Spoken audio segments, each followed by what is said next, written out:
Today, what we know about the critical mineral deal between Ukraine and the US. Republicans advance Trump's tax cut plan. Plus, a turnaround for the birth rate in South Korea. It's Wednesday, February 26th.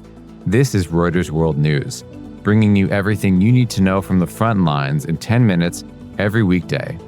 I'm Jonah Green in New York. And I'm Tara Oakes in Liverpool.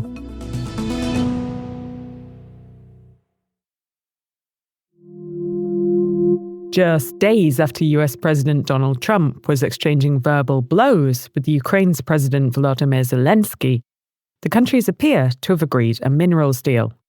Sources tell Reuters the draft agreement does not specify any US security guarantees or a continued flow of weapons. But it does say the United States wants Ukraine to be free, sovereign, and secure. Mike Collett-White is editor-at-large for Ukraine and has been looking at the details. Well, the deal is to jointly develop between Ukraine and the United States Ukraine's reserves of rare earths and critical minerals, which are used in high-tech devices and are sort of key to the future, as well as oil and gas. According to the details we've heard from sources about, there will be a fund established into which Ukraine would contribute 50% of the proceeds from exploiting state-owned resources until those payments reach $500 billion. And in return, the US says it will provide long-term financial commitments to a, in quotes, stable and prosperous Ukraine.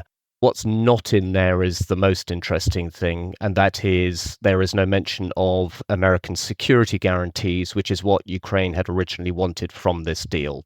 How has it gone from the war of words to this deal in a matter of days? Well, I think that the agreement, the Ukrainians, if they were being honest, would say falls far short of what they would like.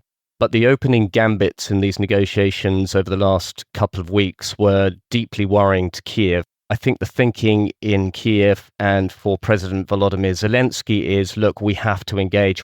We have to show Trump that we mean business. And I think this is probably their only way of doing that, frankly. Some of these minerals are currently in Russian-held Ukraine. How does that play out? If you look at the maps, there are sizable deposits of critical minerals and rare earths, both in Ukraine's controlled areas, i.e. the 80% of Ukraine that Ukraine still controls, and also in Russian-controlled areas. And interestingly, Russian President Vladimir Putin has said this week that Russia would be willing to work with America on exploiting their rare earths. So this is a very transactional phase, and some of those rare earths he probably sees as those in occupied Ukraine. You can find out all about critical minerals in last week's episode of Econ World. It's out now, wherever you get your podcasts.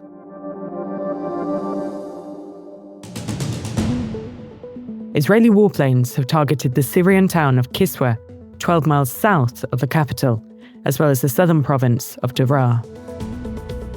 Hamas says it has resolved a standoff over the release of more than 600 Palestinians. The prisoners will now be handed over simultaneously with the bodies of killed Israeli hostages. For its part, Israel says it is considering extending the first phase of the Gaza ceasefire as it seeks to bring home the remaining 63 hostages. The White House says it will now pick which media organizations can be in the press pool that covers the president. The move follows the decision to bar the Associated Press because it has declined to refer to the Gulf of Mexico as the Gulf of America. For decades, the White House Correspondents Association has coordinated the pool rotation on behalf of the public. 21 workers have resigned from Elon Musk's Department of Government Efficiency in protest over his wide-ranging cuts. The White House says Musk will be present at President Donald Trump's first official cabinet meeting later today. Chile's government has announced a state of emergency after a massive power outage plunged the capital Santiago into darkness. It also knocked out electricity to major copper mines in the north of the country.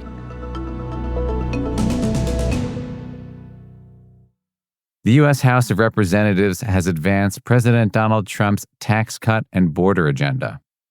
Republican leaders spent hours persuading holdouts to back the move, which is a first step to extending Trump's 2017 tax cuts later this year. The House budget seeks $2 trillion in spending cuts over 10 years to pay for Trump's agenda. Still, fissures within the GOP might make it difficult to fully enact his policies, even with Republicans in the majority. David Morgan covers Congress. One faction involves Republicans who might be described as being more moderate, and they have been concerned about push by Republicans on the right for deep spending cuts that have been aimed at Medicaid and food assistance programs for the poor and Pell Grants for students. Now, Speaker Johnson and his leadership team have assured them that beneficiaries of Medicaid, which is a health insurance program for the poor, will not lose their benefits if they're U.S. citizens. There is another group that thinks there should be deeper spending cuts. Passing this budget resolution is just the first deadline facing lawmakers in the coming months.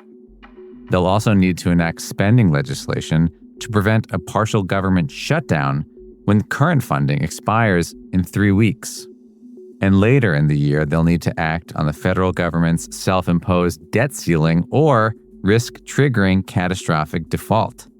So, as this budget uncertainty plagues Congress, concern about Trump's other policies is sending consumer confidence plummeting to an 8-month low. US markets tumbled yesterday, pressured by this wavering confidence in the US economy. Our US economics editor, Dan Burns, is here to tell us more about what is driving that uncertainty. Well, in a word, it's tariffs and trade. We saw a measure of consumer confidence from the conference board drop by the most single month in about 3.5 years. And the conference board reported that unsolicited mentions of tariffs and trade policy and uncertainty around that were the highest in the survey since 2019. And lo and behold, that's when Trump was in office the first time. And given the blitz of tariff threats that have come from him since he took office on January 20th, it's not all that surprising that it's really beginning to resonate with consumers who expect that to result in higher prices for the things they consume and potentially a threat to their job. So is this one of those instances where consumer concern about inflation could actually become a self-fulfilling prophecy in some way? Well, that's the worry economists have. And let's be clear, it's not just consumers who are voicing concern here. Some national surveys have pointed to deteriorating sentiment around business conditions, expectations that prices are going to go higher for the inputs businesses need to produce the good or service that they put out. And some are talking about, having to raise prices further as a result. And if you're gripping a cup or a mug or, like me, some kind of a trough of coffee to perk you up during our morning pod, savor it while you can. The price of coffee beans on wholesale markets is soaring and could soon filter through to consumers. You can hear all about this bitter news on this week's episode of Econ World podcast, which is out later today. A round of applause. And a check for $70,000 from the company's CEO. Not a bad baby bonus. And in South Korea, it's the kind of policy push that seems to be encouraging parenthood. The country with the lowest birth rate in the world has seen it rise for the first time in almost a decade, to a modest 0.75. Efforts to incentivize companies and Koreans to embrace parenthood are paying off. 장려하는 분위기가 있다는 것. For 35-year-old Nam Hyun-jin, it's worked. Playing with her 5-month-old second daughter. She says South Korea was a different place when she had her first. And she credits her employer for providing huge help after cashing her childbirth bonus. The 0.75 number is still well below what's needed to steady the population. And the government has plans to spend over $13 billion this year to try and lift the country out of its demographic crisis.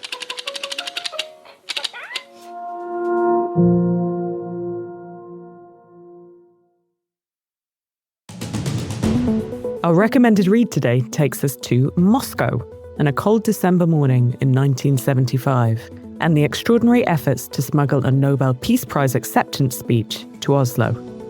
The writer, Soviet dissident and father of the Soviet hydrogen bomb, Andrei Sakharov. There's a link to find out more about the elaborate plot in the pod description. For more on any of the stories from today, check out Reuters.com or the Reuters app. Don't forget to follow us on your favorite podcast player. We'll be back tomorrow with our daily headline show.